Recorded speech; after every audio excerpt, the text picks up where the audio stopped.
Good morning everyone. Welcome back to my channel. So ngayon ay ipakita ko sa inyo ang aking ginagawa na bagong laruan. So ito ay ball pop PVC toy gun. So kung bago ka pa lang sa akin sa channel, paki-like and subscribe at paki-pindot na rin po ng notification bell para updated ka sa aking mga video na ina-upload.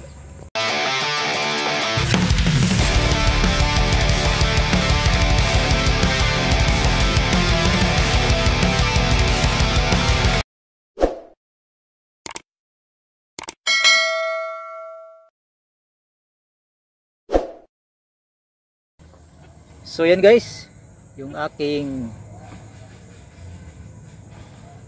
bagong ginagawa na ball pop. So malapit na siya guys, mabuo. Liha na lang ang kulang nito. At yung kanyang lagayan dito ng tangke. So itong tangke niya ay gagawa tayo ng panibagong tangke guys. Yung nababagay dito kasi ito ay hindi siya nababagay kasi maliit at sobrang haba. So gagawa tayo ng panibagong tangke. Yung medyo maiksi lang dito, hindi siya gaanong mahaba, hanggang dito lang siya kasi sobrang haba guys. So malapit nang pumantay dito sa kanyang baril. So gagawa po tayo ng panibagong tangke. Itong tangke na to is dito lang muna ito, hindi natin gagalawin kasi dadalhin natin sa paghahunting. Ayan, sa mga nagtatanong nga pala dyan at bumibili, pasensya na po kayo guys kasi wala po tayong magawa ngayon. At kung meron man tayong gawa at ibibinta natin dito lang sa malapit kasi nahihirapan po tayo magbinta talaga sa malayo.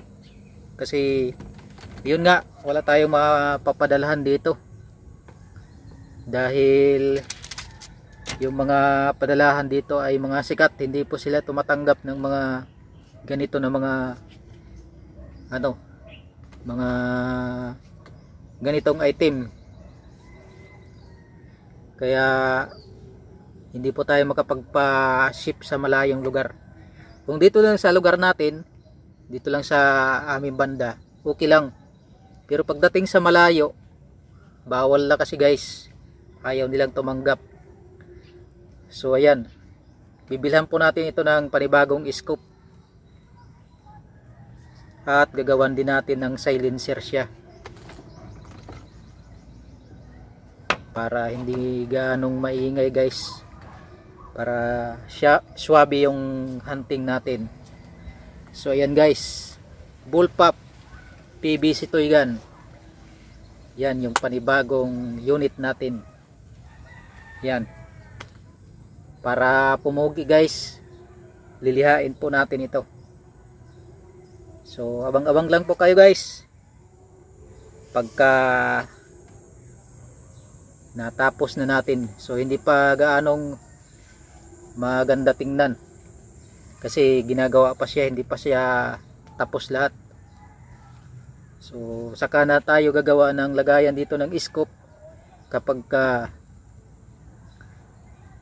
na nandyan na, naka-order na tayo ng scope na ilalagay dito.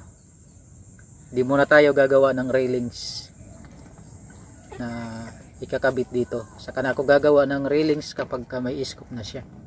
So yun lamang guys, at maraming salamat sa inyong pagsubaybay at panonood sa aking mga video at sa aking mga subscribers na palaging sumusuporta sa aking mga upload na video. Sa aking mga subscribers dyan, good morning sa inyong lahat at shout out sa inyong lahat. Maraming salamat sa inyong panonood at pagsubaybay palagi. Kung hindi dahil sa inyo guys ay hindi po tayo makakagawa ng mga video. Kaya salamat sa inyong palaging pagsuporta sa aking mga video na ina-upload. So pasensya, inuulit ko, pasensya na po sa mga nagko-comment at gustong bumili dahil hindi po tayo makapagpa ship sa malayong lugar dahil bawal nga po doon sa mga padalahan dito sa amin. So wala namang ibang mga padalahan dito. So yan lang ang nakikita ko dito na branch, 3 lang na branch, pero puro sila mga mahigpit. Pag sikat kasi guys na branch, yung mga sikat na padalahan, ayaw nilang tumanggap. Matik na yan guys, kilala nyo na yan kung alin yung mga sikat na mga padalahan. Kung dito lang sa lugar namin, okay lang. Kung gusto ninyong pick upin sa lugar namin, dito sa lugar namin sa Rizal, kasi gagawa tayo. So hindi naman tayo gagawa kapag walang order, kasi masasayang lang din may stock. So yun lamang guys, maraming salamat sa inyong panonood at God bless po sa inyong lahat. Ingat po kayo palagi.